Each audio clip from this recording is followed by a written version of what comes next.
A girl told her dad's wife she's not her mom. Sorry, I already have one.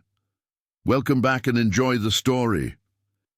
Bonnie Reynolds stared at her reflection in the bathroom mirror of Roosevelt High School, tucking a strand of chestnut hair behind her ear. At 16, she had mastered the art of blending in, wearing the right clothes, laughing at the right jokes, and never drawing too much attention to her unconventional family situation.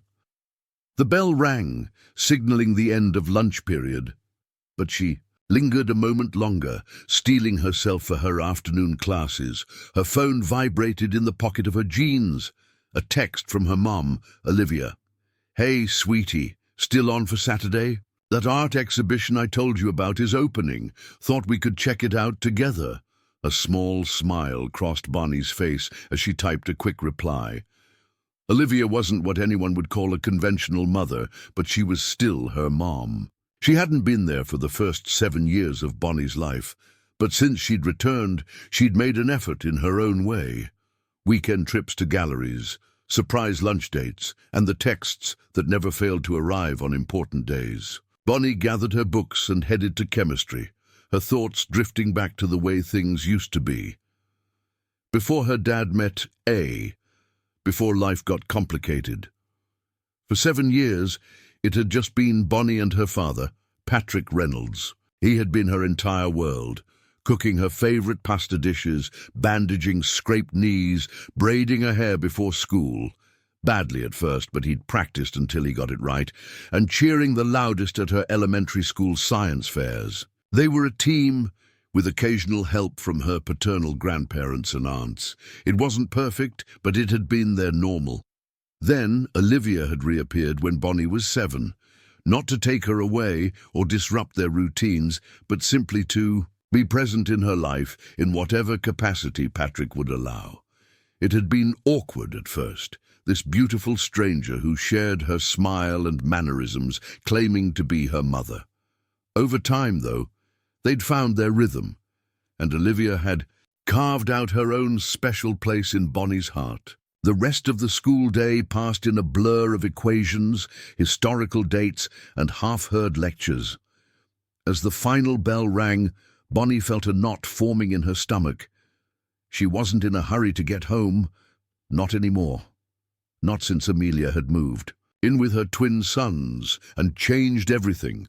Chicago's spring sunshine warmed her face as she walked the 15 blocks home. The familiar streets of her neighborhood had once been a comfort, but lately they only served as a countdown to the tension waiting at home.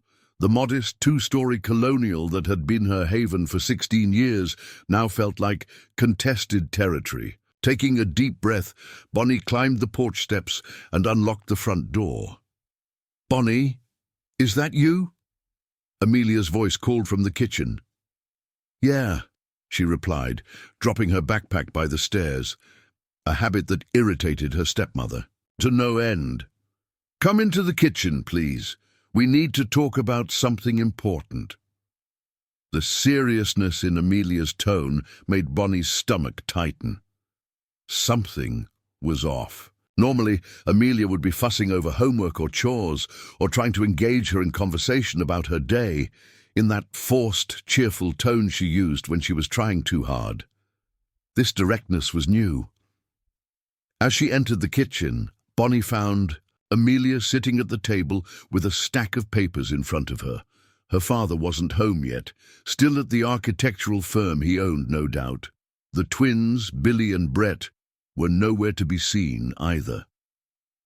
"What's up?" Bonnie asked, hovering in the doorway rather than sitting down. Amelia smiled, but it didn't reach her eyes. There was something calculating in her expression that made Bonnie instantly wary. "My birthday is coming up next week," she began, smoothing a hand over the papers. "And I've been thinking a lot about our family, about how to make it stronger and more united." Bonnie nodded but said nothing. Since her father had married Amelia after a whirlwind 3-month romance just over a year ago, she had been on a mission to create what she called a real family. It had started with insisting that everyone eat dinner together every night. then matching family t-shirts for a trip to Six Flags, and now this, whatever this was. "Your father and I have been talking," Amelia continued, sliding one of the papers toward Bonnie. "And I'd like to formally adopt you."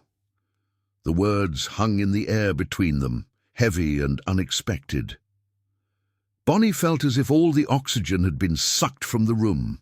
Her fingers trembled slightly as she reached for the document, an adoption petition with her name listed as the subject minor. "I don't understand," Bonnie said, her voice barely above a whisper. "Why would you need to adopt me?" Amelia's smile tightened. "Because I'm your mother now, Bonnie. I'm the one who's here every day. I'm the one married to your father. I'm the one who makes this house a home." The implication was clear. Olivia, who had been in and out of Bonnie's life, wasn't her real mother, despite the biological connection. Anger flared in Bonnie's chest, hot and sudden. "I already have a mum," she said, pushing the paper back across the table. Amelia's expression hardened. "A mother who abandoned you as a baby, who decided motherhood wasn't for her and left your father to raise you alone? That's not a mother, Bonnie. That's just biology." "You don't know anything about my relationship with my mom," Bonnie replied, her voice gaining strength. "She's been in my life for 9 years now. She may not live here, but she's still my mother. I've been trying so hard with you, Bonnie," Amelia said, her tone shifting to one of hurt disappointment. "I've welcomed you as my own. I've tried to give you the mother you never had, and this is how you repay me? By throwing your real mom in my face?" Before Bonnie could respond, the front door opened, and her father's voice called out, "I'm home." Amelia's eyes held a warning as Patrick Reynolds entered the kitchen, his tall frame filling the doorway. At 49, he still had the athletic build of his college days, though his dark hair was now streaked with silver at the temples. He loosened his tie and frowned at the tension he could clearly feel in the room. "What's going on?" he asked, looking between them. "I just asked Bonnie about the adoption, and she's being very difficult," Amelia said, her voice quavering with manufactured emotion. "She says she already has a mother, as if I haven't been more of a mother to her in the past year than Olivia. Has been her entire life." Patrick's expression darkened as he turned to his daughter. "Bonnie, we talked about this. Amelia is family now." "Dad, she sprung this on me with no warning," Bonnie protested. "Did you know about this?" Her father shifted uncomfortably. "We've discussed it. I think it's a good idea. It would make things official." "Official? Dad, I'm 16. I don't need to be adopted. I already have a mom and I have you. Why isn't that enough?" "Because we're building something here, Bonnie," her father said firmly. "A real family unit. The twins have accepted me as their father figure. Why can't you show Amelia the same respect?" Bonnie could hardly believe what she was hearing. Had her father forgotten the life they'd built together before Amelia? Had he forgotten the years it was just the two of them, a team against the world? "This isn't about respect," Bonnie said, fighting to keep her voice steady. "This is about erasing my mom from my life, and I won't do it. I'm sorry, but I can't be your daughter," she said, looking directly at Amelia. "I already have a mother." The silence that followed was deafening. Patrick's face flushed with anger, while Amelia's eyes filled with tears that Bonnie wasn't entirely convinced were genuine. "Go to your room," her father said, his voice low and dangerous. "We'll discuss your attitude later." Without another word, Bonnie turned and fled the kitchen, grabbed her backpack, and ran up the stairs to her bedroom. Once inside, she closed the door and leaned against it, heart pounding. The walls of her childhood sanctuary suddenly felt like they were closing in on her. She pulled out her phone and stared at the screen, thumb hovering over her mother's. Contact information. Olivia would understand, she always did. But calling her now would only escalate the situation. Instead, Bonnie sank onto her bed, hugging her knees to her chest as she tried to process what had just happened. How had things gone so wrong? A year ago, her life had made sense. Now she felt like an outsider in her own home, caught in a tug-of-war between the past she cherished and a future others were trying to force upon her. Outside her door, she could hear the muffled sounds of her father and Amelia arguing. Her name was mentioned repeatedly, along with Olivia's. The weight of being the center of this conflict pressed down on her chest until it was hard to breathe. Bonnie closed her eyes, wishing she could go back to the simplicity of when it was just her and her dad, or forward to a time when this current pain was just a distant memory.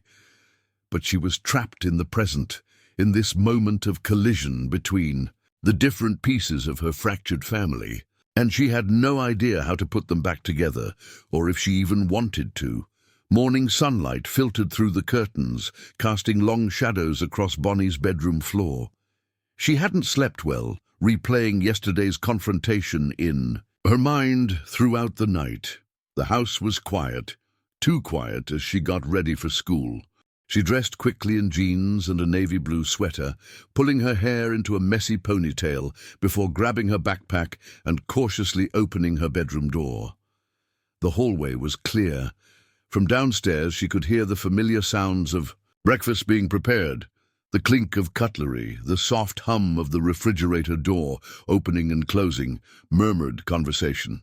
Taking a deep breath, Bonnie made her way down the stairs, her footsteps deliberately light. In the kitchen, Billy and Brett sat at the table, shoveling cereal into their mouths with teenage boy enthusiasm. At 15, the twins were already taller than Bonnie, with Amelia's blonde hair and their absent father's strong facial features. They had been a package deal when Amelia married Patrick, two boisterous boys who had quickly claimed space in the house and in her father's affections. "Morning," Bonnie said quietly, reaching for a bowl. The twins grunted in acknowledgement, too absorbed in their breakfast and phones to pay her much attention. Amelia stood at the counter, preparing lunches with mechanical precision, her back rigid. Patrick sat at the head of the table, hidden behind his newspaper. The tension in the room was palpable. "Sleep well?" her father asked, without lowering his paper, his tone unnervingly casual. "Fine," Bonnie lied, pouring cereal into her bowl. "Good," he replied, "because we need to have a serious conversation about your behavior yesterday." Bonnie's stomach clenched. "I have to leave for school soon."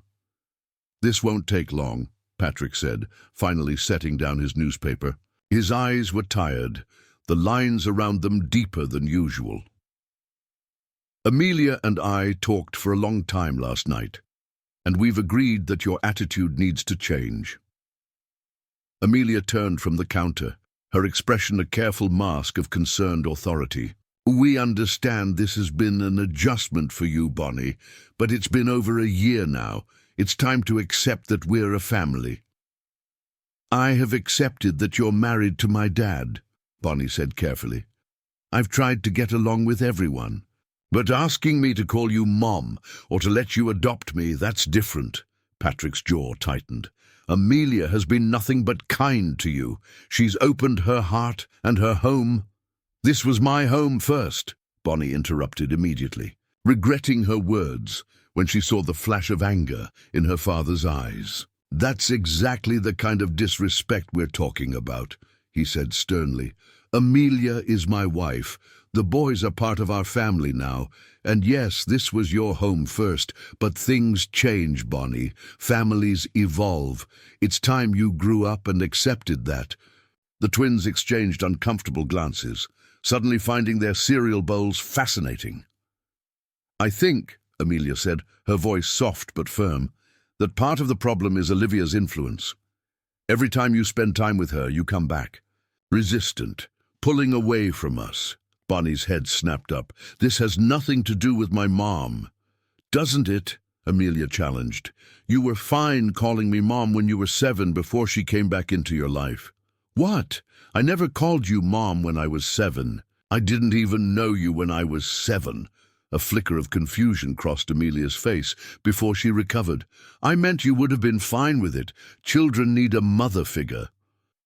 "I had Dad," Bonnie said, looking at her father, willing him to remember. "We were okay, weren't we? Before."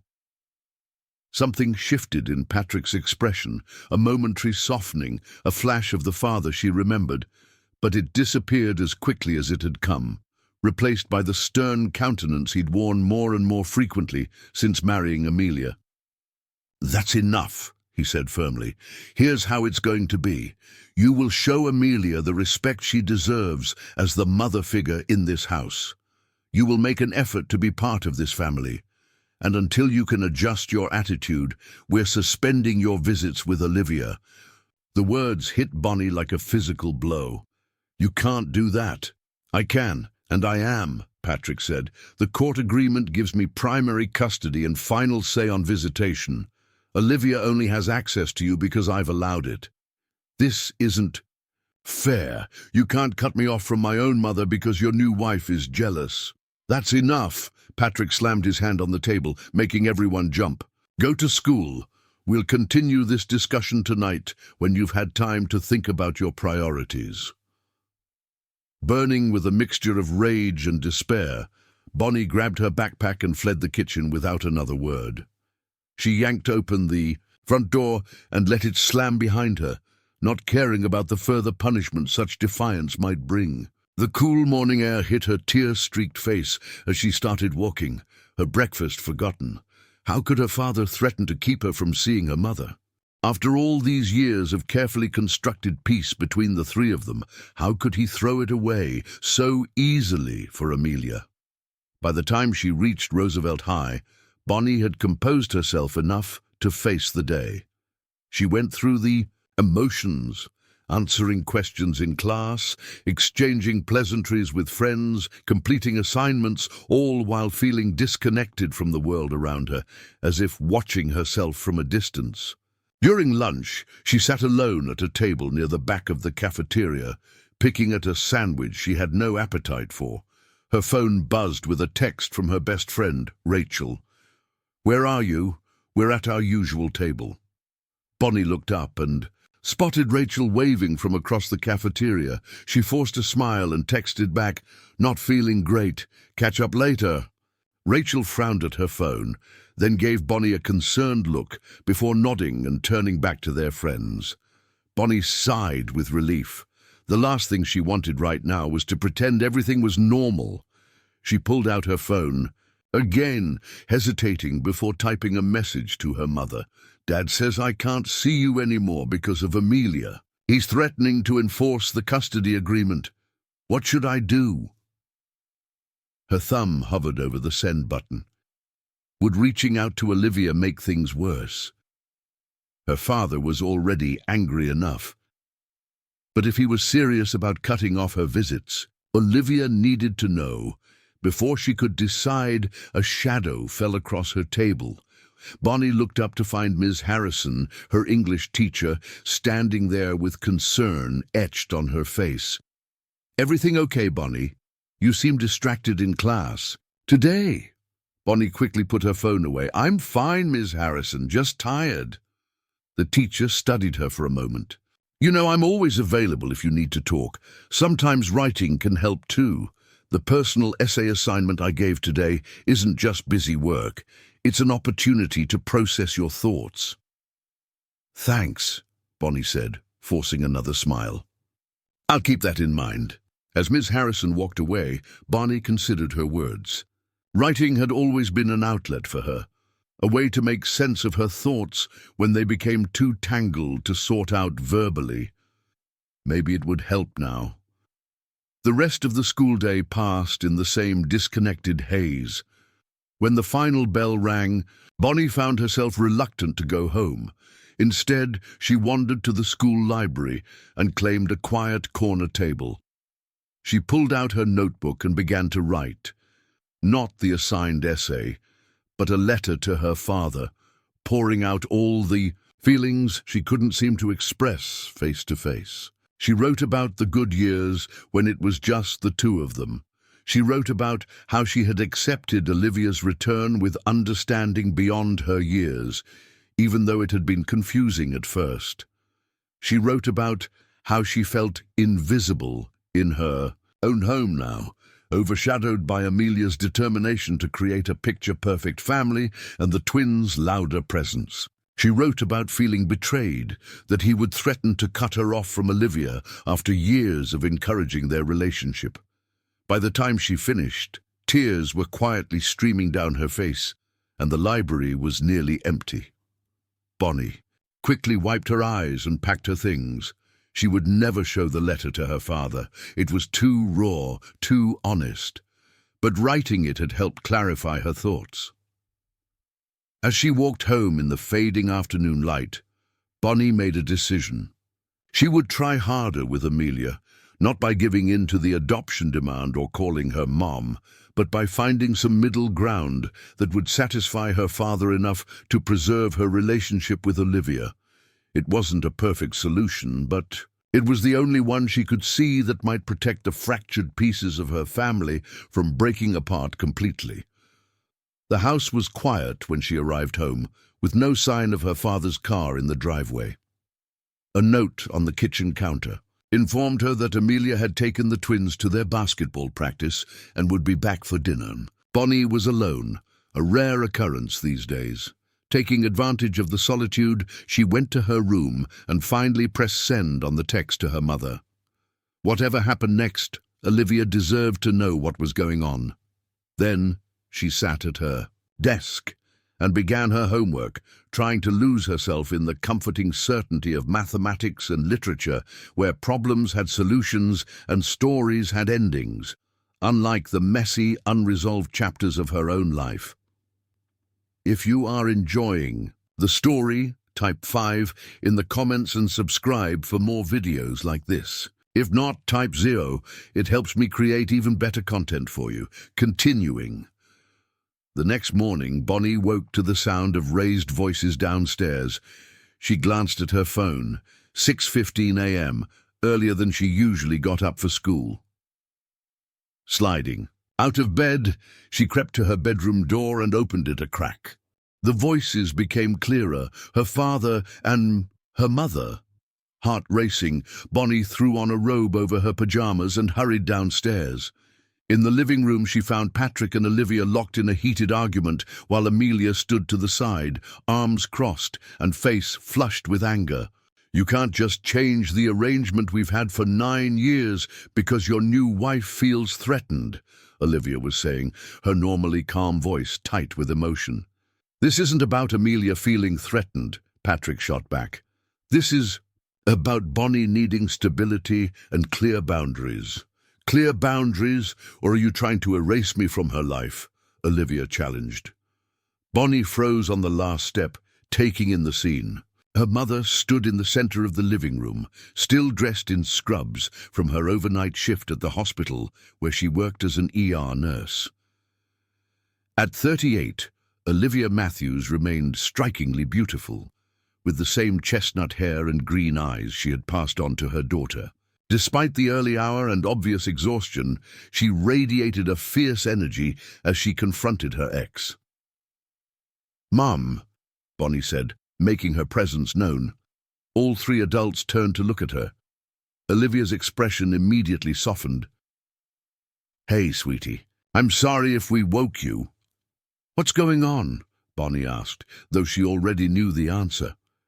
"Your mother showed up here at 6 a.m. making demands," Amelia said before anyone else could speak. "Completely inappropriate." "I got off work and saw Bonnie's text," Olivia explained, ignoring Amelia. "I tried calling you back, but your phone was off." "I turned it off last night," Bonnie admitted, remembering how she'd silenced her phone after sending the text, afraid of her father's reaction if he discovered she'd reached out to her mother. Patrick ran a hand through his disheveled hair.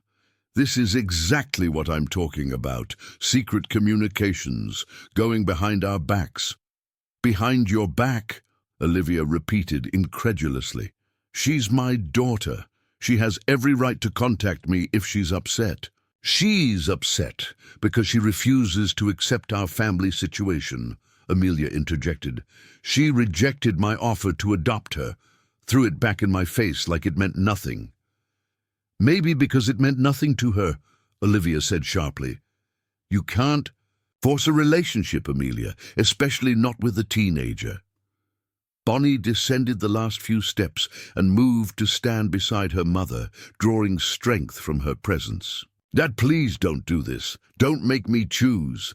Patrick's expression was a storm of conflicting emotions. "No one is asking you to choose, Bonnie. We're asking you to respect the family you live with every day. By pretending my actual mother doesn't exist," Bonnie challenged. "That's not what this is about," Patrick insisted. "Then what is it about?" Olivia demanded. "Because from where I'm standing, it looks like you're trying to replace me with your new wife." "You replaced yourself!" Amelia burst out. "You walked away from her when she was a baby.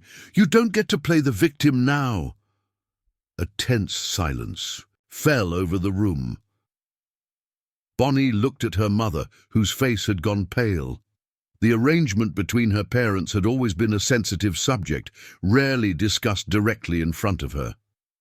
She knew the basics, that her mother hadn't been ready for parenthood, that her father had wanted to raise her, that they'd agreed Olivia could return to Bonnie's life when she was ready. But the emotional complexity behind those decisions remained largely a mystery to her. "I made mistakes," Olivia said finally, her voice quiet but steady. "I've acknowledged that, but I've been in Bonnie's life consistently for 9 years now. You don't get to erase that because it's inconvenient.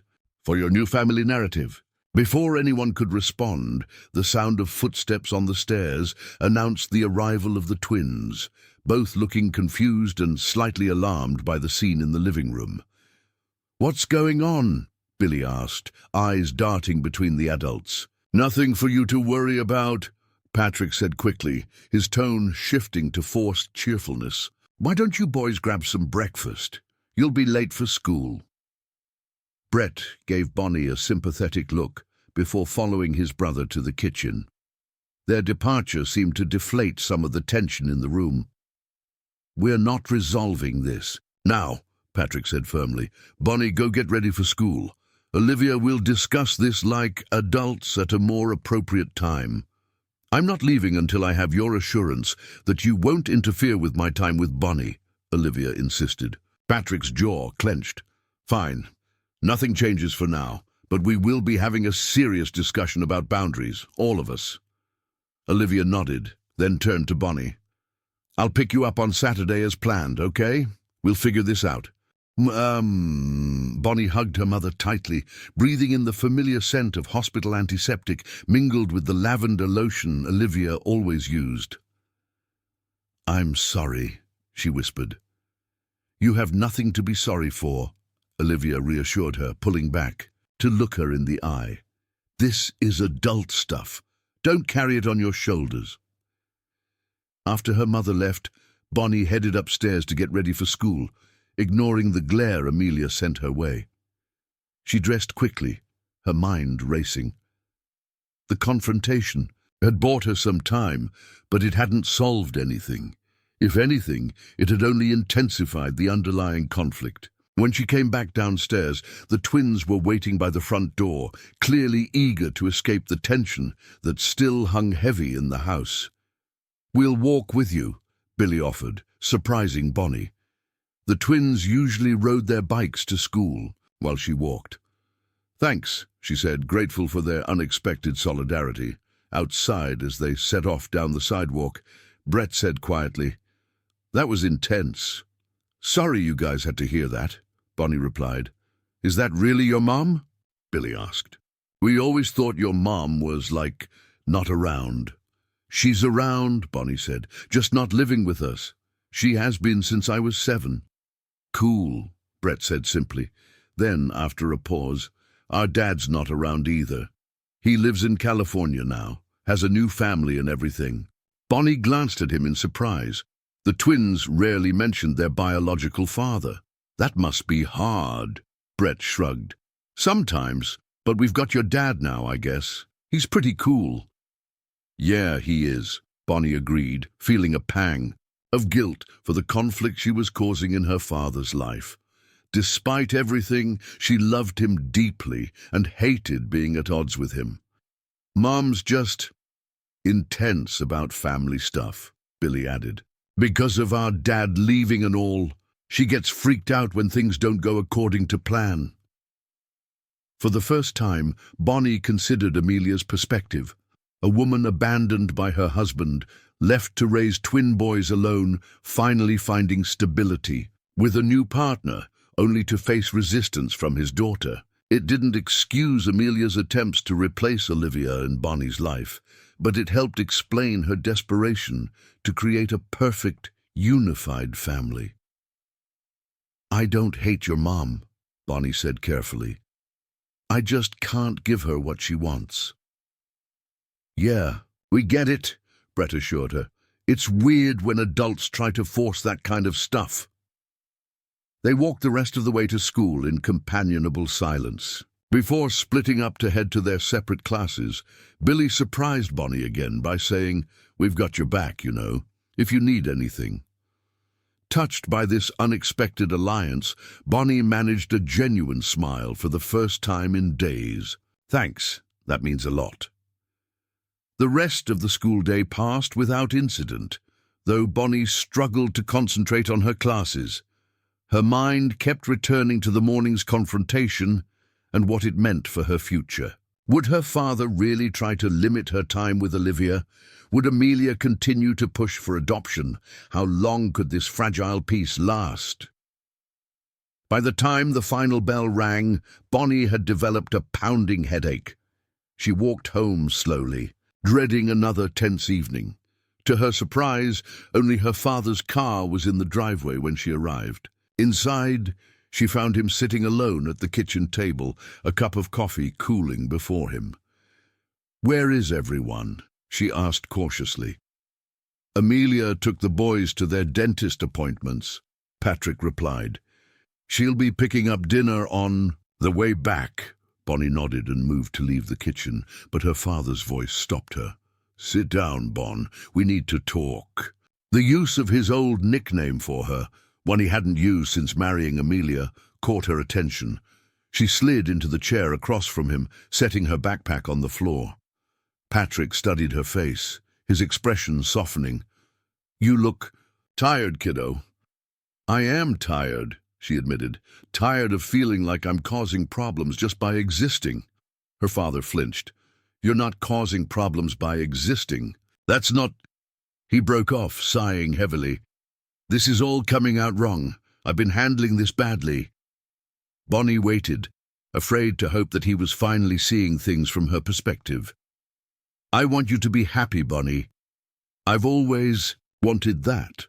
When your mother left, I promised myself I'd give you the best life possible. When she came back, I was angry at first, but I saw how much it meant to you to have her in your life, so I made peace with it. And now," Bonnie prompted when he fell silent. "Now I've found happiness with Amelia," he continued. "She makes me happy in a way I didn't think possible after your mother left. The twins are good kids. We have a chance at being a real family." "We were a real family before," Bonnie said quietly. "You and me, and then you, me, and Mom in our own way. Why isn't that enough anymore?" Patrick reached across the table and took her hand. "It's not about it not being enough.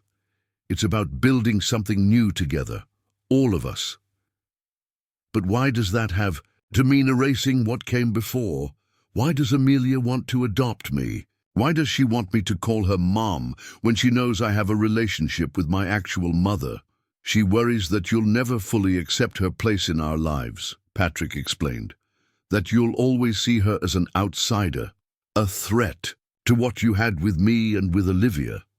Isn't she making that more likely by trying to force me to choose?" Bonnie asked. Her father looked down at their joined hands. "Maybe. I don't know, Bon.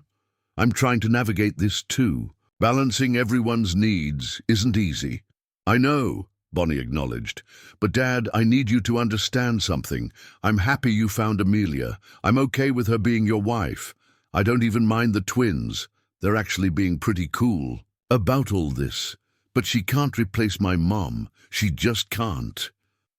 Patrick was quiet for a long moment, absently rubbing his thumb over the back of her hand, the way he used to do when she was small and scared. Finally he nodded. I'll talk to Amelia. Try to help her understand that forcing the issue isn't going to work. But Bonnie, you have to meet us halfway. Try to include Amelia more. Show her some affection. She really does care about you. It wasn't everything Bonnie had hoped for, but it was a start. I'll try, Dad. I promise. The sound of the front door opening signaled the return of Amelia and the twins. Patrick squeezed Bonnie's hand once more before letting go, the tender moment between father and daughter already fading as their rebuilt family dynamic reasserted itself. But something had shifted, however slightly, as Bonnie helped set the table for dinner, catching her father's occasional warm glance. She allowed herself to hope that perhaps they could find a way forward, one that preserved her connection to Olivia while making space for Amelia in their lives, not as a replacement mother, but as someone new and different who could still be important in her own right. It was a fragile hope, but for now it was enough to get her through dinner with a genuine smile and a willingness to try. Saturday morning dawned bright and clear, a perfect spring day in Chicago. Bonnie woke early, excitement bubbling in, her chest at the prospect of spending the day with her mother. The tension in the house had eased somewhat following her conversation with her father, though Amelia remained cool and distant, clearly unhappy with the temporary truce. Bonnie dressed carefully in jeans and a blue blouse that Olivia had given her for Christmas, then headed downstairs for breakfast. The twins were already at the table, deep in conversation about their upcoming basketball tournament. Amelia stood at the stove, flipping pancakes with mechanical precision, while Patrick scrolled through emails on his phone. "Morning," Bonnie said, trying to keep her tone light and friendly. Her father looked up with a smile. "Morning, Bon. Big day with your mom, right? The art exhibition?" The fact that he remembered sent a surge of warmth through her. "Yeah, she's picking me up at 10. Amelia's shoulders stiffened, but she didn't turn around. "There's pancakes if you want them." "Thanks," Bonnie replied, making an effort to sound grateful. She took a plate and accepted the pancake Amelia slid onto it. "These look great." Breakfast proceeded in strained politeness, with Patrick and the twins carrying most of the conversation. As Bonnie was helping clear the dishes, the doorbell rang. "I'll get it," Patrick said, heading to the front door. The sound of voices drifted in from the entryway, her father's deep tenor and her mother's melodic response. Bonnie dried her hands quickly on a dish towel, aware of Amelia's watchful gaze as she hurried to the front door. Olivia stood in the doorway, a vision in casual elegance with her hair pulled back in a loose ponytail, wearing jeans and a cream-colored sweater. Her face lit up when she spotted Bonnie. "There you are, ready for our art adventure?"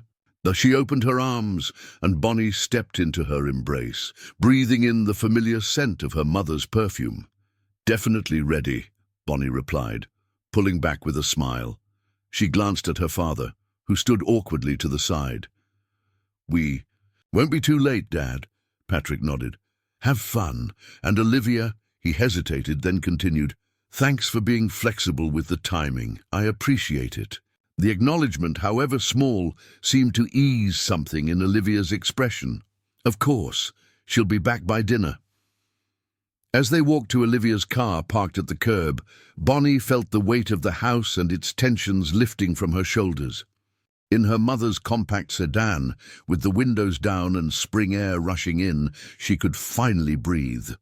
"So," Olivia said as she navigated through the residential streets toward downtown, "how have things been since our early morning drama session?" Bonnie sighed. "Better, I think.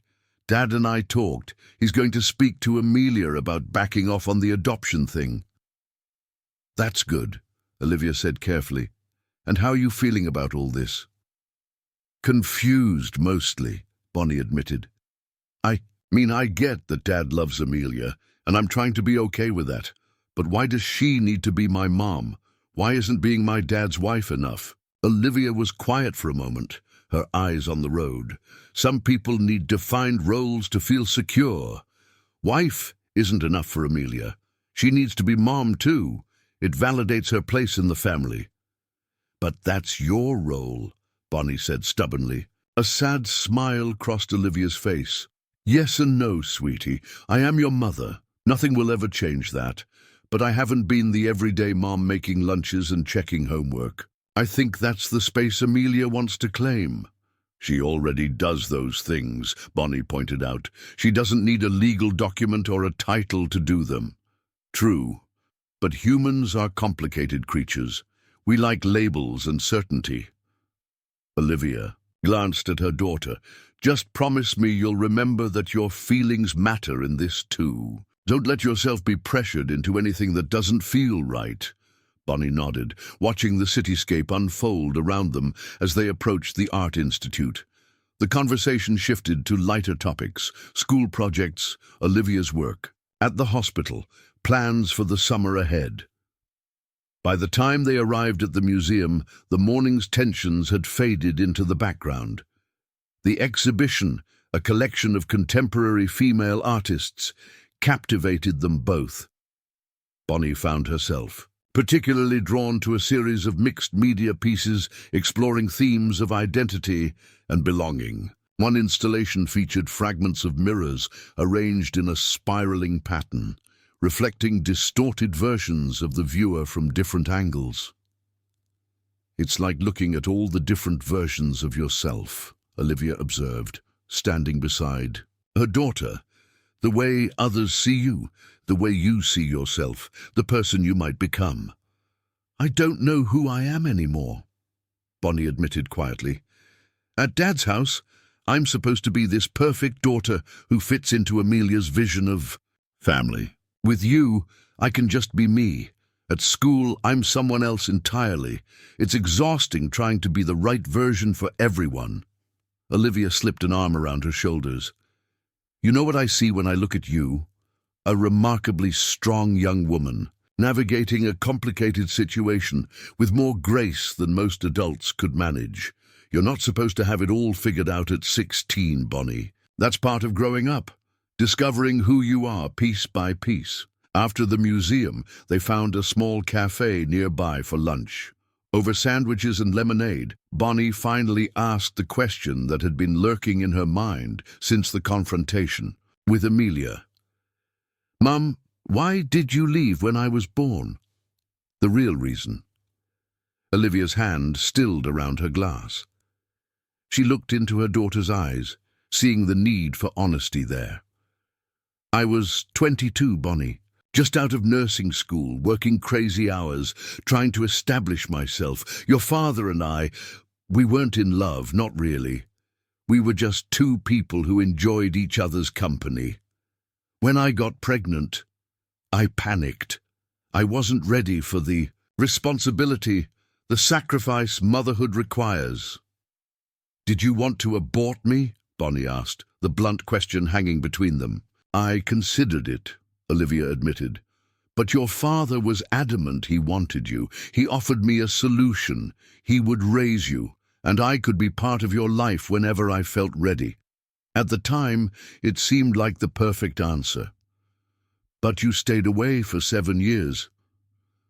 Olivia nodded, her eyes sad. The longer I stayed away, the harder it became to imagine coming back. What would I say to you? How could I explain? Would you hate me? Every birthday, every Christmas, I'd send gifts and wonder if this would be the year I found the courage. What changed when I was 7? I did, Olivia said simply. I grew up. I realized that my fear of failing you was less important than my desire to know you. So I called your father and asked if his offer still stood. Bonnie absorbed this, turning the information over in her mind. It was the most honest conversation they'd ever had about those early years. Thank you for coming back, she said finally. Olivia reached across the table and squeezed her hand. Best decision I ever made. The rest of the afternoon passed in a pleasant blur of window shopping and a walk along the lakefront. As promised, Olivia had Bonnie home by dinner time, pulling up to the curb rather than the driveway in a subtle gesture of respect for Amelia's territory. Call me if you need anything, Olivia said as they hugged goodbye. "And remember what I said. Your feelings matter in this too." Bonnie nodded, then watched her mother drive away before turning to face the house. She took a deep breath and walked up the porch steps, steeling herself for whatever awaited inside. To her surprise, the atmosphere in the house was almost festive. Music played from the kitchen, where delicious smells wafted out. The twins were setting the table, laughing at some private joke, while Patrick mixed a salad at the counter. Amelia stood at the stove, stirring something that smelled like her signature pasta sauce. "I'm back," Bonnie announced, hovering in the doorway. Her father looked up with a genuine smile. "Perfect timing. Dinner's almost ready. How was the exhibition?" "Really interesting," Bonnie replied, surprised by his enthusiasm. "They had this amazing installation with mirrors that—" "Wash up and sit down, everyone," Amelia interrupted, her tone brisk but not unkind. "Food's ready." Dinner was surprisingly pleasant. The twins dominated the conversation with stories from their basketball practice, and Patrick shared news about a potential new project for his architectural firm. Bonnie contributed when asked about her day with Olivia, carefully gauging Amelia's reaction, but her stepmother remained cordial, if not exactly warm. It wasn't until after dinner, as Bonnie was loading the dishwasher, that Amelia approached her alone. "Your father and I had a long talk," she said without preamble, her voice low enough that the others couldn't hear from the living room. "About the adoption and everything." Bonnie braced herself. "Okay. I want you to know that I'm not trying to replace your mother," Amelia continued, the words clearly difficult for her. "I just want us to be a family. We can be a family without me calling you Mom or being legally adopted," Bonnie said carefully. "Can't we try that first? Just getting to know each other better?" Amelia was quiet for a moment, her fingers tracing patterns on the countertop. "I suppose we could. I just thought it would be easier if everything was official." "Easier for who?" Bonnie asked gently. "For all of us," Amelia insisted, but her eyes betrayed uncertainty. "For me," she amended after a pause, "it would make me feel more secure."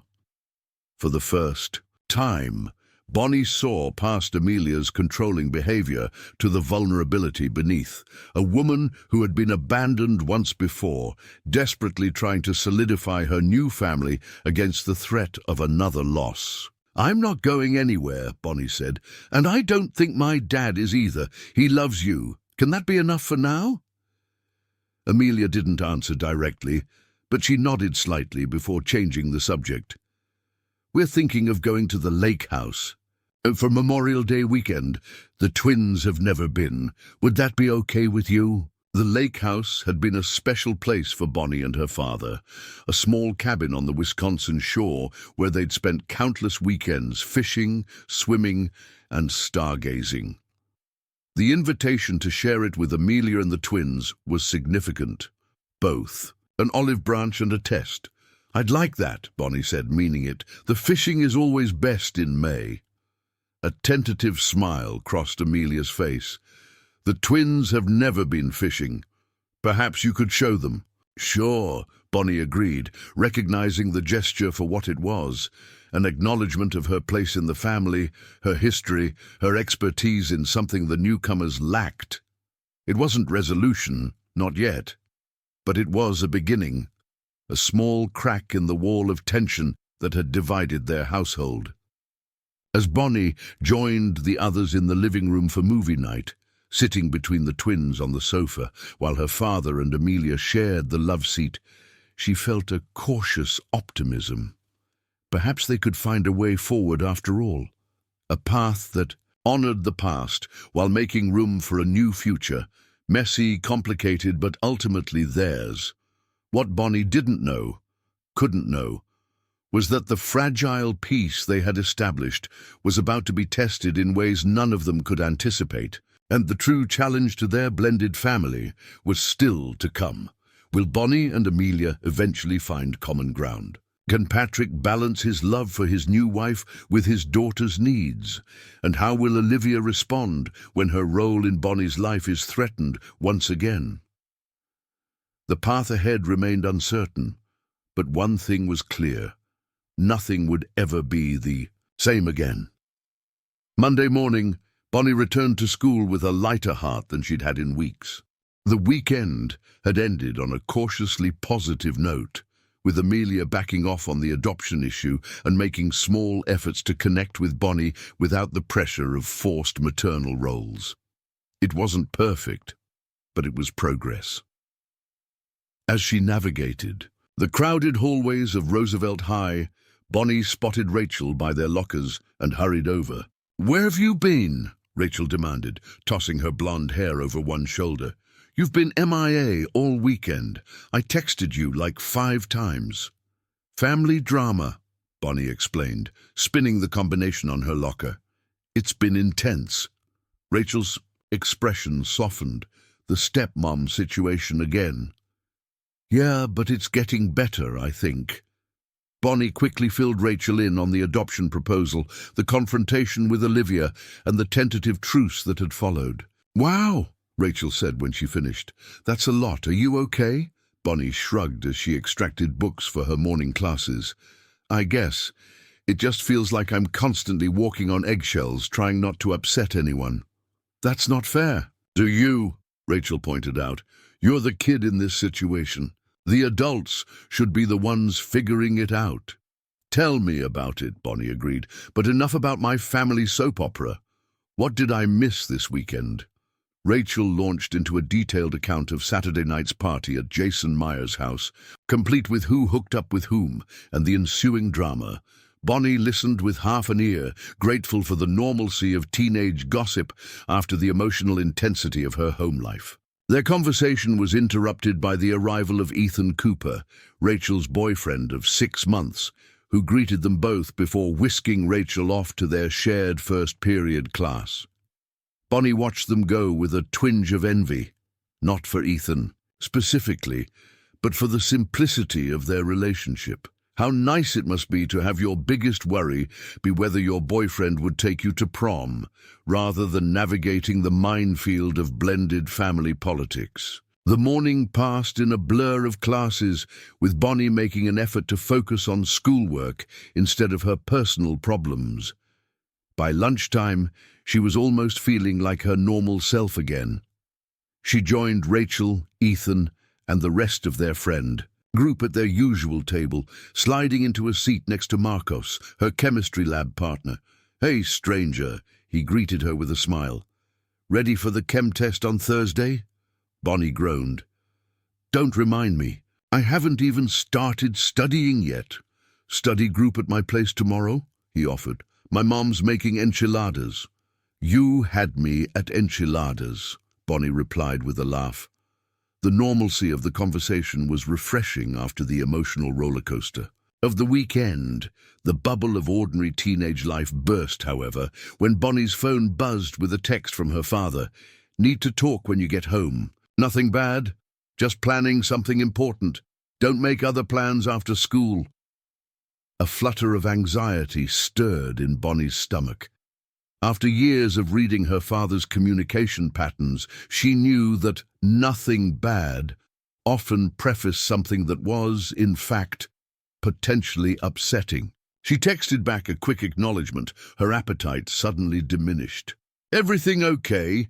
Marcos asked, noticing her change in expression. "Yeah, just dad stuff," Bonnie said, forcing a smile. "So, tomorrow at 6 for studying." The rest of the school day crawled by, Bonnie's mind preoccupied with what her father might want to discuss. By the time she walked home, scenarios ranging from mildly annoying to catastrophic had played out in her imagination. When she arrived, she found both her father and Amelia waiting in the living room, faces serious but not somber. The twins were nowhere to be seen. "Where are Billy and Brett?" she asked, dropping her backpack by the stairs. "Basketball practice," Amelia replied. "They won't be home until dinner." Patrick gestured to the armchair across from them. "Sit. Down, Bon. We wanted to talk to you about something important. Bonnie perched on the edge of the chair, her posture tense. What's going on? It's about the summer, her father began. We've been making plans. The lake house trip? Bonnie asked, remembering Amelia's mention of Memorial Day weekend. Not just that, Patrick said, exchanging a glance with Amelia. We're thinking bigger, a family trip to Europe. Bonnie blinked in surprise. Europe? For how long? 6 weeks, Amelia answered, her excitement evident.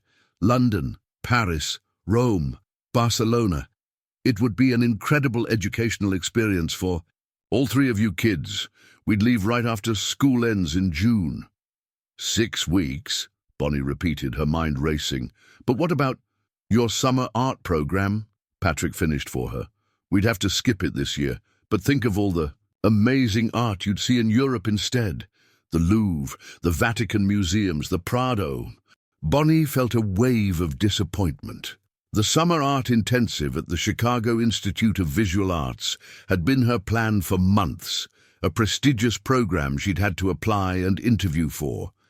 It was an opportunity to build her portfolio for college applications and study with working artists, and more importantly, I'm supposed to stay with Mom for July, Bonnie reminded them. It's been our plan since Christmas. The atmosphere in the room shifted perceptibly. Amelia's smile tightened, and Patrick cleared his throat. We've discussed that, he said carefully. Given the special nature of this trip, we thought we might adjust the arrangement this year. You could spend extra time with your mum in August to make up for it. Did you talk to her about this? Bonnie asked, already knowing the answer from their expressions. Not yet, Patrick admitted. We wanted to see how you felt about it first. Bonnie stood up, suddenly needing to move. You're asking me to choose between a once-in-a-lifetime family trip and my scheduled time with Mom, plus an art program I've been looking forward to for months? But when you put it that way, Amelia began. How else should I put it? Bonnie interrupted, more sharply than she intended. That's exactly what you're doing. Patrick leaned forward, his expression earnest. Bonnie, this isn't about making you choose. It's about an amazing opportunity for our family to travel together, to create memories that will last a lifetime.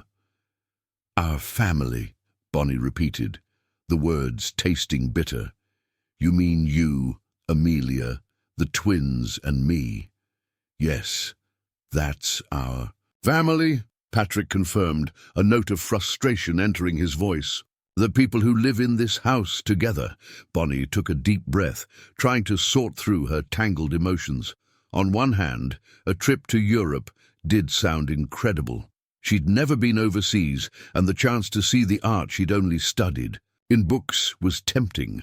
On the other hand, July with her mother had become a tradition, a month when they could connect without the constraints of school schedules and weekend visitations. And the art program was a genuine opportunity for her future.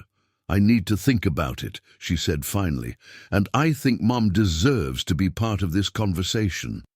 Amelia's lips pressed into a thin line. This is a family decision, Bonnie, between the people in this household. Mom is still my family, Bonnie insisted, even if she doesn't live here. Patrick stood up, placing a hand on Amelia's shoulder in a gesture that was both comforting and restraining.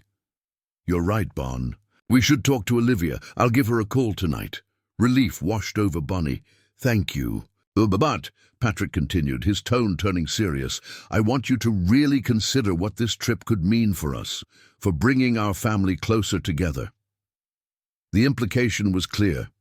This was another test of her willingness to embrace their new blended family, to prioritize her relationship with Amelia and the twins over her established patterns with Olivia. Just when she thought they were making progress, another wedge was being driven between the separate pieces of her life. I will, Bonnie promised, not committing to more than consideration. Can I go start my homework now? With a nod from her father. She retreated to her room, closing the door behind her with a soft click that belied the turmoil inside her. She pulled out her phone and texted her mother. Dad wants to take us all to Europe this summer. For 6 weeks, including July. Heads up, he's going to call you about it tonight. She hesitated, then added, I haven't said yes or no yet, just wanted you to know before he calls. Setting the phone down, Bonnie turned to her desk and opened her textbooks, though concentration seemed impossible. Why did every attempt at normalcy in her life have to be complicated by competing parental claims?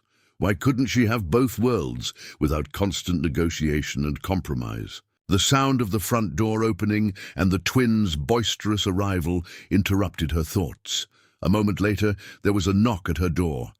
Come in, she called, expecting her father or Amelia. Instead, it was Brett who poked his head in, his expression unusually serious.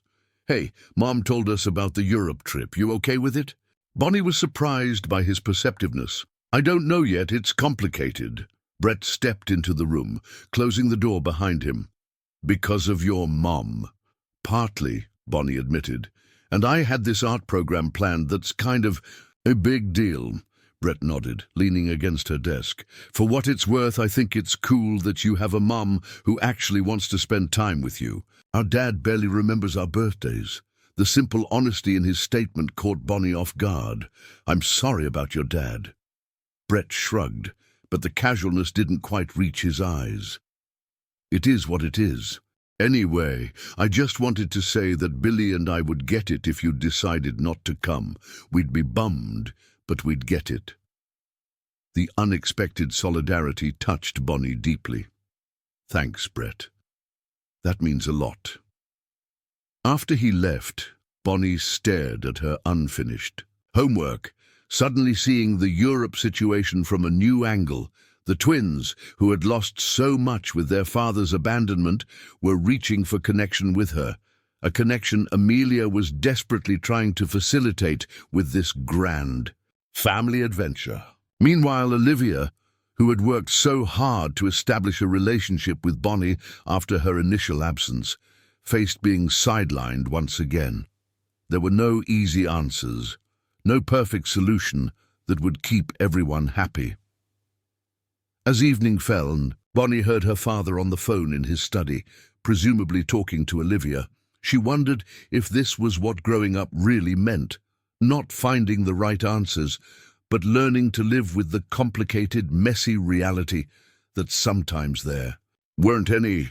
Downstairs, voices rose and fell, her father's deep tones alternating with Amelia's higher pitch.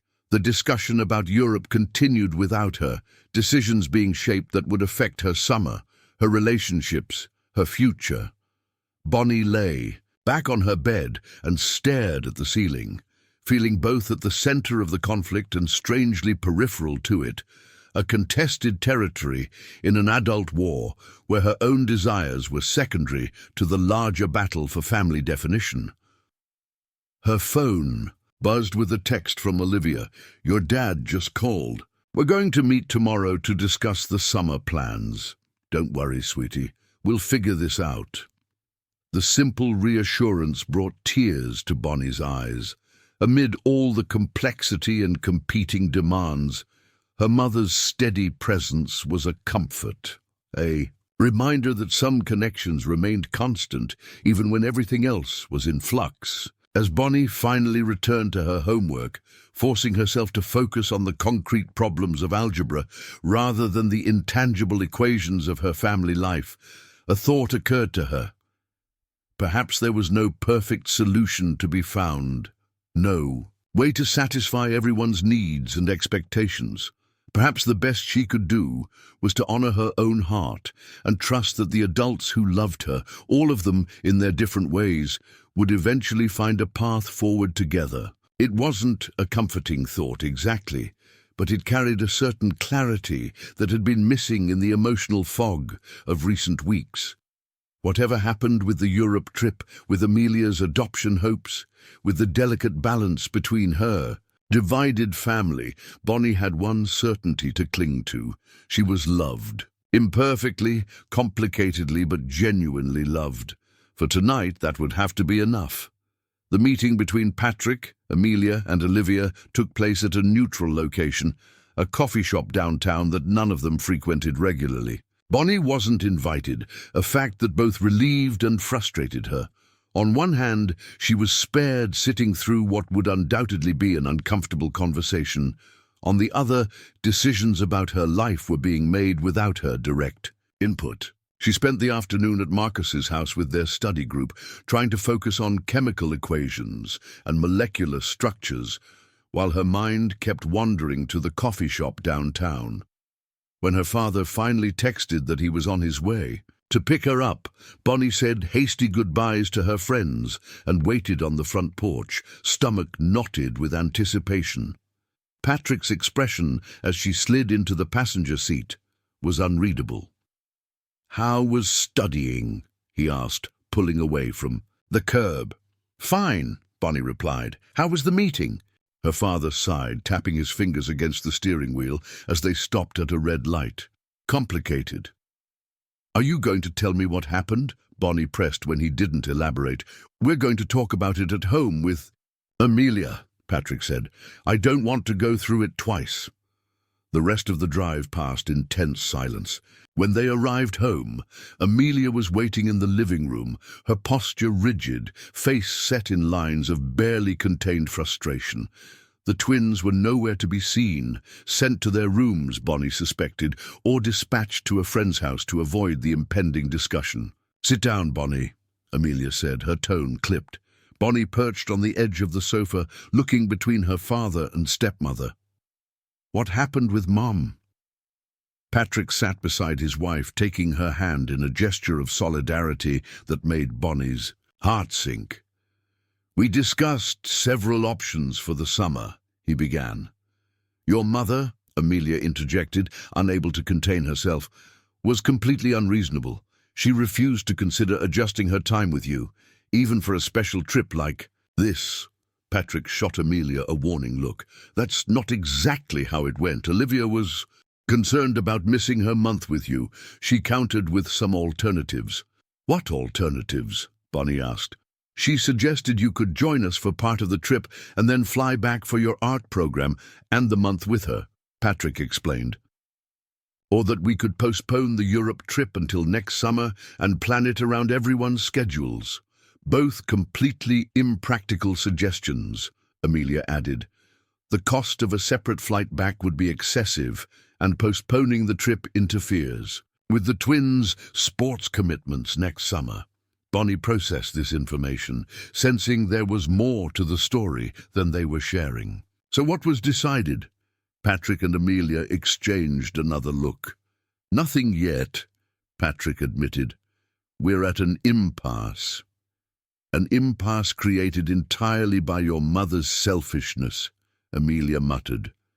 "That's not fair," Bonnie said, her voice rising. "Mom's entitled to her time with me, and I really want to do that art program. It's important for my college applications."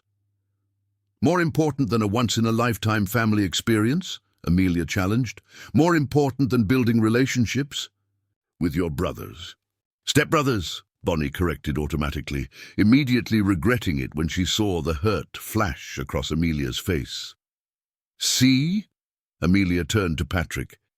"This is exactly what I've been talking about. She doesn't consider us her real family. We'll never be as important as Olivia." "That's not what I meant," Bonnie protested. I think," Patrick interrupted firmly, "that we all need to take a step back and cool down. This isn't a competition between families, Amelia. And Bonnie, I understand the art program is important to you, but I'm asking you to consider what this trip could mean for all of us." Bonnie felt tears of frustration welling in her eyes. "Why does everything have to be a test of loyalty?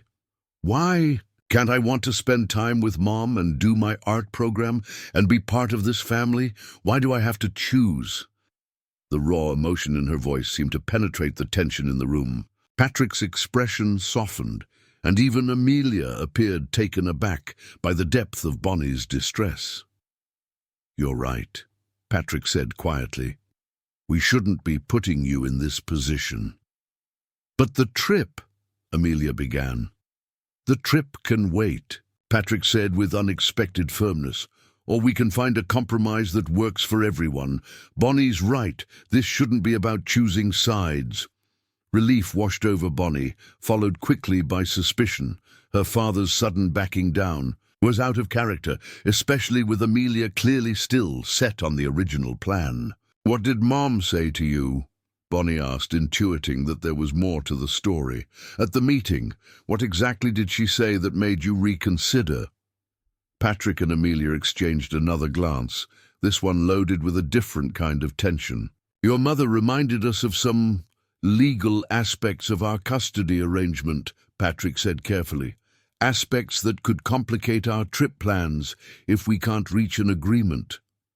"She threatened to take us to court," Amelia clarified bluntly. "Over a family vacation. That's the kind of person your mother is." "Amelia," Patrick warned. "No, she deserves to know the truth," Amelia insisted.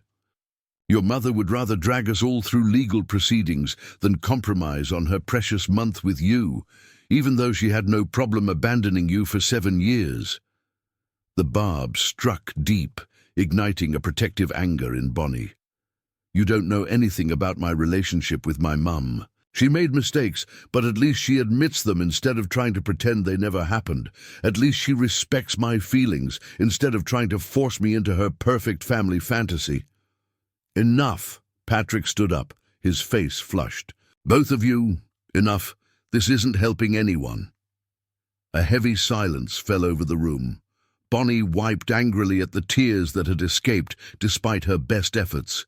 Amelia stared at the floor, arms crossed defensively.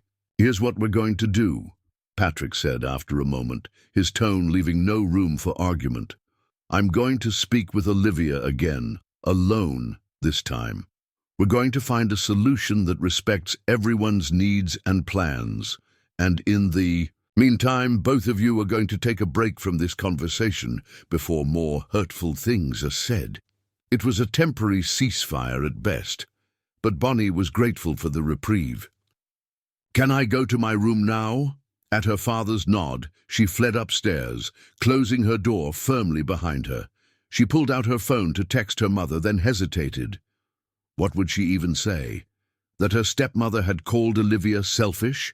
That her father seemed caught between conflicting loyalties? That she herself felt torn apart by the constant tug-of-war between the adult figures in her life? Instead, she texted Rachel, "Can I come over? Family drama again. Need to escape." Rachel's response was immediate, always. "Mom's making lasagna. Stay for dinner."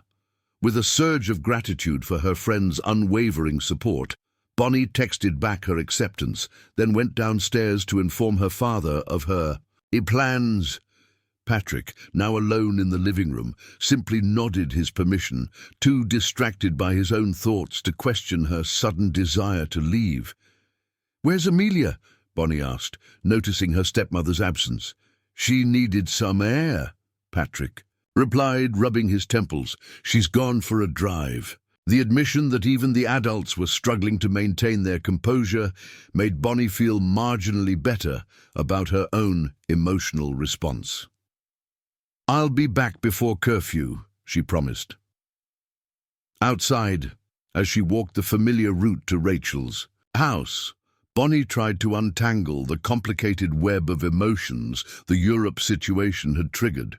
She wasn't being unreasonable in wanting to keep her commitments to both her art program and her mother, was she? And yet, she also felt a twinge of guilt about potentially missing a trip that clearly meant so much to Amelia, and by extension, to her father and the twins. There were no easy answers, no perfect solution that would satisfy everyone. Each choice she made seemed to disappoint or hurt someone she cared about. How was a 16-year-old supposed to navigate this complex emotional terrain when even the adults couldn't find common ground? By the time she reached Rachel's house, Bonnie had reached a decision. She would call her mother that night and talk through the options. Together, they would find a compromise that she could present to her father and Amelia. one that honored her commitments while still acknowledging the importance of her blended family. It wasn't a perfect plan, but it was a starting point, a way to reclaim some agency in a situation where she had felt increasingly powerless. As Rachel's mother welcomed her with a warm hug and the comforting scent of home-cooked Italian food, Bonnie felt a momentary pang of envy for her friend's uncomplicated family life. But beneath the envy was a growing awareness that although her own family situation was messy and difficult, it had also taught her resilience, empathy, and the courage to stand up for her needs, qualities that would serve her well long after the current crisis had passed. For now, though, she would enjoy this brief respite from the tension at home, this small pocket of normalcy in the chaos that her life had become. Tomorrow would be soon enough to face the ongoing challenge of bridging the gap between the separate pieces of her fractured family. Meanwhile, across town, Olivia sat alone in her apartment, staring at the custody agreement spread out on her coffee table. The legal language was clear. She was entitled to her month with Bonnie, and any changes required mutual consent. She had the law on her side. But as she traced her finger over the signatures at the bottom of the document, hers and Patrick's, made 9 years ago when she returned to Bonnie's life, she wondered if invoking legal rights was really the best way forward. Would forcing the issue through legal channels only widen the rift between the separate parts of Bonnie's life? Was she truly acting in her daughter's best interest? Or was she, like Amelia, staking her claim on Bonnie as a matter of principle? The questions haunted her as twilight descended outside her window, casting long shadows across the room that seemed to mirror the shadowy uncertainty of the path ahead. Bonnie's heart pounded as she returned home later that evening, the cool dusk settling over the quiet Chicago streets. The unresolved tension at home clung to her like a second skin, and as she stepped into her room, she sank onto the edge of her bed, determined to find some clarity in the chaos. Tonight, she would talk to her mother, and together they'd work out a plan that might stitch her fractured world back together, even if only a little. Bonnie pulled her phone close and dialed Olivia's number. The familiar ring, soft and assuring, brought a measure of calm. When her mother's warm voice answered, Bonnie hesitated, then spoke. "Mom, I'm really torn. Dad wants to take us all to Europe for 6 weeks this summer, and he wants me to consider splitting my time, cutting into my month with you and my art program. And then there's Amelia, who keeps pushing this adoption thing. I just feel like I have to choose between all the people who love me." Olivia's sigh was gentle, full of both sorrow and steadfast resolve. "Bonnie, I know it's complicated. I know you're caught in a tug-of-war between two worlds, but please remember, you don't have to choose any one person over the others. You have the right to make your own decisions about your life." Her mother's words, spoken with a blend of vulnerability and strength, wrapped around Bonnie like a comforting blanket. "I'm proud of you for standing up for yourself," Olivia continued. "I'm working on finding a solution that honors all our commitments. We'll talk to your dad together, and maybe we can negotiate something that lets you pursue your art program and still have our time.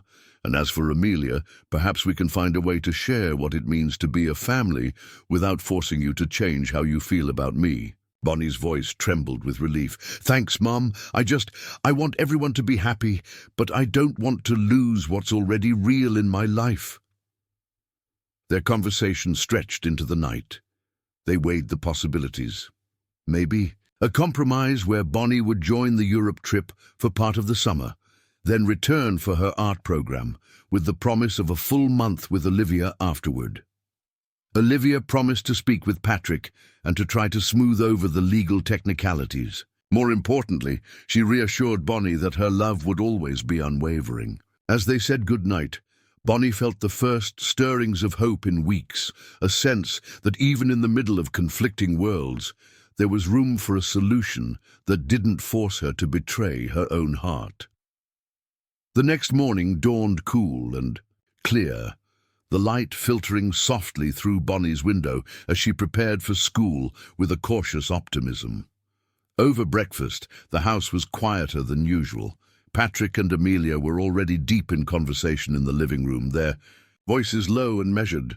The twins sat at the table, their earlier chatter subdued.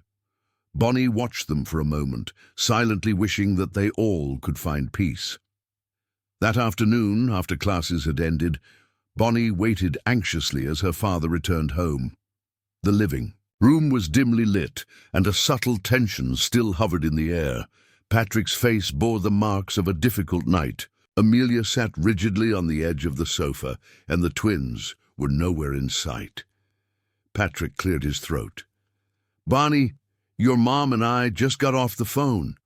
We talked again about the summer plans." His voice was heavy with concern. "I've spoken with Olivia about the possibility of splitting the trip. We're looking at a compromise. If we go to Europe for 4 weeks instead of 6, then you can have your month with Olivia and still attend your art program for the remaining 2 weeks." Bonnie's eyes widened, the possibility hanging between them like a fragile promise. "Really?" she whispered. "So I wouldn't have to give up everything?" Patrick nodded slowly. "We're trying to make it work for everyone. I know it's been hard, and I know you feel torn. But I'm asking you to trust that we're working on this together. We all love you, Bonnie." Amelia's gaze, previously sharp with frustration, softened a fraction. I just want you to feel secure here, as part of this family. I'm sorry if I made you feel forced into a decision." Her voice wavered with sincerity as she added, "I never wanted to push you into anything that would hurt you. I guess I was afraid of losing you." Bonnie's heart ached as she considered the vulnerability behind Amelia's words. "I know," she said softly. "It's just that I already have a mom. I don't need someone else to take her place." The room fell into silence for a moment before Patrick spoke again. "Bonnie, we're not asking you to replace anyone. We're trying to create room for all the people who love you. I realize that sometimes it feels like you have to choose sides, but that's not what I want. I want us to be one family, even if it's unconventional." Bonnie's eyes glistened with unshed tears. "I'm trying," she murmured. "I really am. But it hurts when I feel like I'm being forced to change who I am." Patrick reached out and took her hand gently. "Your feelings matter the most to us. We're going to take some time, figure this out together. I promise that nothing will come between you and your mom, and I'll work hard to make sure you feel loved by everyone in this house." Over the following weeks, the tension at home slowly began to ease. Patrick held a family meeting one cool Saturday afternoon in the living room, a time when everyone was present and the air felt expectant with cautious hope. Amelia had spent the morning baking, and the inviting aroma of fresh bread and cookies filled the room as they all sat down. "Together," Patrick began, "we need to figure out how to move forward so that Bonnie feels supported in every part of her life. We've been making big plans for the summer, and we know that you have commitments, your art program, time with Mom. We also understand that Amelia's desire to have an official place in our family has caused hurt feelings." He paused, glancing at Bonnie, who sat quietly with her hands folded in her lap. "We need to create a plan that respects your needs and honors the love you have for all of us." Amelia's voice was quieter than usual as she said, "Bonnie, I'm sorry for pushing too hard. I realize now that calling you Mom or trying to adopt you wasn't the way to go about it. I want to be here for you, but I know I need to let you decide what that looks like." Bonnie looked up, meeting Amelia's eyes. "I appreciate that," she replied carefully. "I need time to figure out how I can be part of this family without feeling like I'm betraying who I am. I love you all, but I also love my mom. I don't want to lose that connection." Patrick nodded in agreement. "So here's what we're going to do. We'll shorten the Europe trip to 4 weeks. That leaves 2 weeks that you can either dedicate to your art program or to spending time with Mom. Whichever you choose, or even split between both if you can manage it. A murmur of tentative relief passed around the room. Amelia continued, "And as for the adoption issue, we're shelving that for now. I'm not going to bring it up again until you're ready. If ever, I understand that you need your own space and your own choices." Bonnie's eyes shone with gratitude. "Thank you. That means a lot to me. I want us to find a balance where everyone's feelings are respected." Patrick smiled gently. "We all love you, Bonnie, and we want you to feel like you belong in every part of your life. Sometimes that means accepting that our family will always have its complications, but I believe that if we work together, we can make it work." In the months that followed, Bonnie slowly began to feel the weight of the decisions lift from her shoulders. The revised summer plans allowed her to pursue her art program, an opportunity that she had been dreaming of while still cherishing her sacred time with Olivia. Each week she found herself juggling new adventures. Afternoons spent sketching in the quiet corners of the Chicago Institute of Visual Arts, then evenings calling her mom to share her day, and weekends accompanying Amelia and the twins on outings that, though awkward at first, began to feel like genuine attempts at family bonding. One crisp autumn afternoon, as Bonnie sat in her favorite park reading a book on Impressionist art, she reflected on how much things had changed. The division that had once seemed insurmountable was gradually softening. Amelia, once so insistent on formal declarations of her role, now asked Bonnie about her art with genuine curiosity rather than demands for titles. The twins, too, had grown closer, their quiet support during moments of family tension bridging the gap between their worlds. And Patrick's efforts to maintain open communication had transformed the atmosphere at home into one of tentative unity. A week before the Europe trip, Bonnie and Olivia met at a quiet cafe near the lake. Over cups of steaming coffee, they talked about their plans and their hopes for the future. Olivia reached across the table and squeezed Bonnie's hand.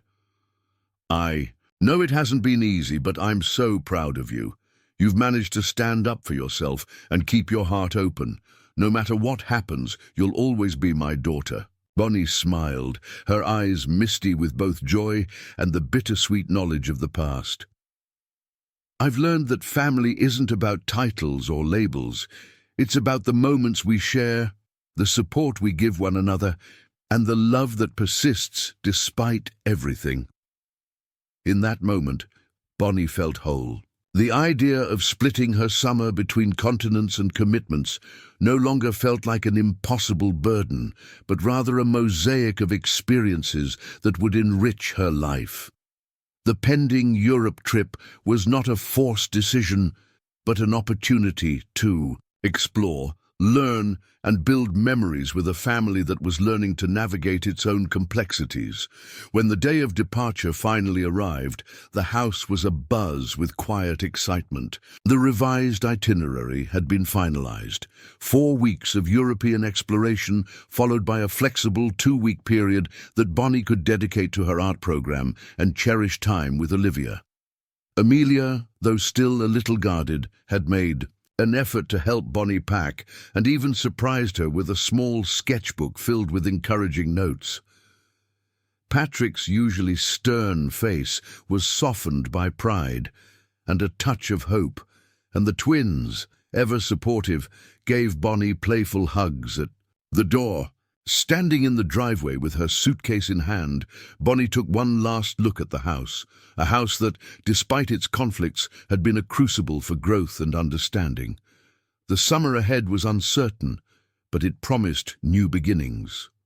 As her father's car pulled up to the curb and Olivia's car arrived moments later, Bonnie felt the steady rhythm of her heart remind her that ultimately, love was the thread that bound all these pieces together.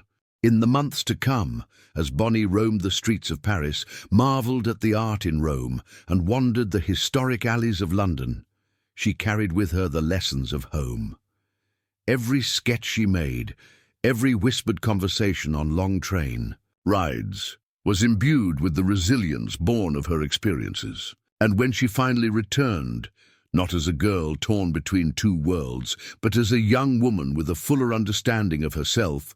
Her family, both by blood and by choice, would be waiting, ready to embrace her with open arms. In that moment of reunion, as the autumn leaves danced around the familiar doorstep, Bonnie realized that the journey to find balance was ongoing. There would be disagreements and heartache, but there would also be moments of quiet triumph and shared joy. And through it all, she would hold on to the truth that her life was richer for having all these people who loved her, even if they were a little messy, a little conflicted, and wonderfully irrevocably human. The challenges of blending families, of juggling expectations and commitments, had taught Bonnie that while there might never be a perfect solution, there was always room for compromise, for growth, and for love. And in that truth, she found the strength to face whatever the future might hold, with art, with adventure, and with a heart wide open to every form of love that graced her life. Congratulations! Type 9 in the comments so that I know you stayed until the end with me. Thank you for watching, and until tomorrow's story on this same channel.